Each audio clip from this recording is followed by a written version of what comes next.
நான் தினந்தோறும் குளிச்சுட்டு காலையில் குரு போற்றி ஃபஸ்ட்டு சொல்லுவேன்.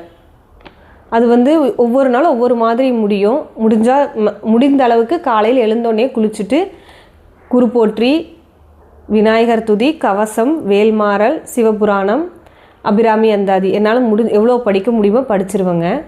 ஒரு நாள் முடியாமல் போகும். அப்போ எப்போ டைம் இருக்குதோ அப்போ படிப்பேன். முடிஞ்ச அளவுக்கு நான் முதலே படிக்கணும்னு நினைப்பேன். இந்த குரு போற்றிங்கிறது எப்படி செய்யணும்னு எனக்கு தெரியாது. நான் எனக்கு தெரிஞ்ச விதத்தில் நான் படிச்சுக்கிட்டு இருக்கேன். இங்கே கரூரில் சதாசிவம் கோவில் எல்லோரும் கேள்விப்பட்டிருப்பீங்க. சதாசிவ பெருமான் சித்தர் அவரோட சன்னதி இருக்குது. அங்கே அவர் கரூர் பசுபதீஸ்வரர் கோவிலில் ரொம்ப நாள் தவம் இருந்திருக்கிறாரு. இவர் அப்புறம் நெருவூரில் போயிட்டு அங்கே வந்து ஜீவ சமாதி அடைஞ்சிருக்கிறாருங்க. அங்கே கோவில் இருக்குது. அந்த கோவிலுக்கு நான் அடிக்கடி போயிடுவேன். அங்கே போனாலே ஒரு நல்ல வைப்ரேஷன் நான் ஃபீல் பண்ணியிருக்கிறேன். அவரோட அந்த ஜீவ சமாதியில் உட்காந்து தியானம் பண்ணும்போது அப்படி ஒரு உணர்வு எனக்கு வேறு எங்கேயும் ஏற்பட்டதுன்னு சொல்ல முடியாது. கரூர் நம்மளோட ஐயன் சன்னதி கல்யாண பசுபதீஸ்வரர் ஆலயம் அந்த ஒரு கருவறைக்கு முன்னால் நிற்கும் போதும் என்ன நான் மறந்துடுவேன். அதே மாதிரி இந்த கரூர் இந்த நெரூர் கோயில் சதாசிவன் கோயிலையும் அவர் ஜீவ சமாதி முன்னால் உட்காரும்போது எனக்கு அதே உணர்வு ஏற்பட்டிருக்குது. அதுக்கப்புறம் என்னோடய ஊர் கூகலூர் கோபிக்கு பக்கத்துலேங்க அங்கே மத்தியபுரீஸ்வரர் ஆலயம் இருக்குது. சின்ன வயசுலேருந்தே நான் போயிருக்கிறேன். என்னோடய தாத்தா சிவபக்தர், என்னோடய அப்பாவும் சிவபக்தர்.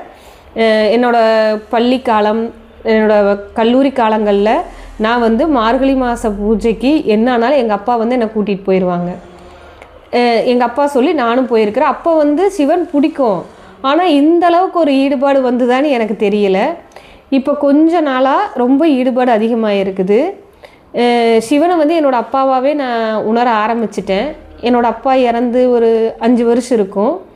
ஆனால் அப்போவே எனக்கு இவர் அப்பாவாக உணரலை நான். இப்போ கொஞ்ச நாளாக இவர் தான் என்னோடய அப்பா, இவர் தான் என்னோடய உலகம், இவரே எனக்கு எல்லாமும் என் மனசு உணருது. இவரை நோக்கி என்னை இழுத்துட்டு போகுது.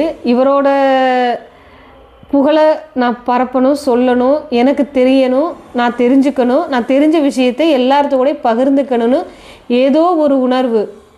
அது என்னன்னு எனக்கு சொல்ல தெரியல. என்னை வந்து தள்ளுது. என்னை அறியாமை என்ன அறிந்தோ என் அப்பன் என்னை செயல்விக்கிறான்னு எனக்கு புரியுது. அதை வந்து உங்களோட பகிர்ந்துக்கணும்னு ஆசைப்பட்றேன். நான் முதல்ல குரு போற்றி படிச்சுட்டு தான் எதுவும் படிப்பேன். அதுக்கான காரணம் என்னன்னு எனக்கு தெரியாது. என்னோட உள்ளுணர்வு சொல்லுச்சு. நான் எப்பவுமே என்னுடைய உள்ளுணர்வுக்கு கொஞ்சம் மதிப்பு கொடுப்பேங்க. எல்லா விஷயத்துலையுமே நான் வந்து என்னோடய உள்ளுணர்வை கேட்டு நடக்கணும்னு முயற்சி பண்ணுவேன். ஒரு சில இடங்களில் ஒரு சில விஷயங்களில் என்னால் அதை முடிஞ்சதில்லை. முடிஞ்ச அளவுக்கு என்னோடய உள்ளுணர்வை நான் கேட்டு அதன் வழியில் நடப்பேன். அப்போ நான் வந்து இதெல்லாம் படிக்கணும், ஏதோ ஒன்று செய்யணும் அப்படின்னு ஒரு 1-1.5 வருஷங்கிட்டே இதெல்லாம் செஞ்சுக்கிட்டு இருக்கேன். அப்போ நான் ஃபஸ்ட்டு வந்து எனக்கு முருகன்னா ரொம்ப பிடிக்கும். எனக்கு அண்ணா தம்பி கிடையாது. அதனால் நான் வந்து சின்ன வயசுலேருந்தே முருகனை என்னோடய அண்ணனாக பார்த்துட்ருக்கேன். முருகன் தான் என்னுடைய அண்ணன் அப்படின்னு எப்பவுமே எனக்குள்ள ஒரு உணர்வு இருக்கும். அப்போ முருகனை கும்பிடுவேன். ஆனால் அதுக்கான எந்த ஒன்றும் படித்து அது மாதிரியெல்லாம் பண்ணதில்லை. ஏதோ ஒன்று படிக்கணும் அப்படிங்கும்போது எனக்குள்ளேயே ஒரு சொல்லிச்சு, கவசம் படி. ஆனால் அதுக்கு முன்னால் ஒரு குரு போற்றி படிக்கணும்னு தோணுச்சு. சதாசிவன் கோயிலுக்கு போயிட்டு அங்கே உட்காந்துட்டு தியானமெல்லாம் பண்ணிட்டு வந்தப்போ டக்குன்னு அந்த ஒரு குரு போற்றி என் கண்ணில் பட்டுது. அப்போ ஒரு முறை நாங்கள் சதாசிவன் கோயிலுக்கு போயிருக்கிறப்போ தியானமெல்லாம் முடிச்சுட்டு சுவாமி தரிசனம் முடிச்சுட்டு பிரகாரத்தை சுற்றிட்டு வெளியில் வந்தப்போ குரு போற்றி எழுதியிருந்தது. அதை பார்க்கும்போது அது ஏன்னா எனக்குள்ள உள்ளுணர்வு, அதை படி, அதை நீ படிக்கணும் அப்படின்னு சொல்லிச்சு. 1 முறை படித்தேன், 2 முறை படித்தேன், 3 முறை படித்தேன். திரும்பி படிச்சுட்டே இருக்கணும் எனக்குள்ளே ஏதோ ஒரு உணர்வு சொல்லிச்சு. உடனே குறித்து வச்சுக்கிட்டேன். அது வீட்டுக்கு கொண்டாந்து கிச்சனில் வச்சுருவங்க எழுதி. பின்னால் போய் ஏதோ ஒன்று எடுக்கும்போது அதை பார்ப்பேன், படிப்பேன். அது ஏனும் படிச்சுக்கிட்டே இருன்னு சொல்லிச்சு. அப்படியே அது கூடயே எப்பவுமே நான் விநாயகர் சின்ன வயசுலேருந்து அந்த ஒரு 5 கரத்தனை எப்பவும் சொல்லிட்டு தான் எந்த சாமியும் கும்பிடுவேன், அது பண்ணுவேன். அதனால் ஃபஸ்ட்டு நான் எடுத்தோன்னு முதல் விஷயமா இதை படிக்க ஆரம்பிக்கிறதுக்கு முன்னால் குரு போற்றி சொல்லுவேன்.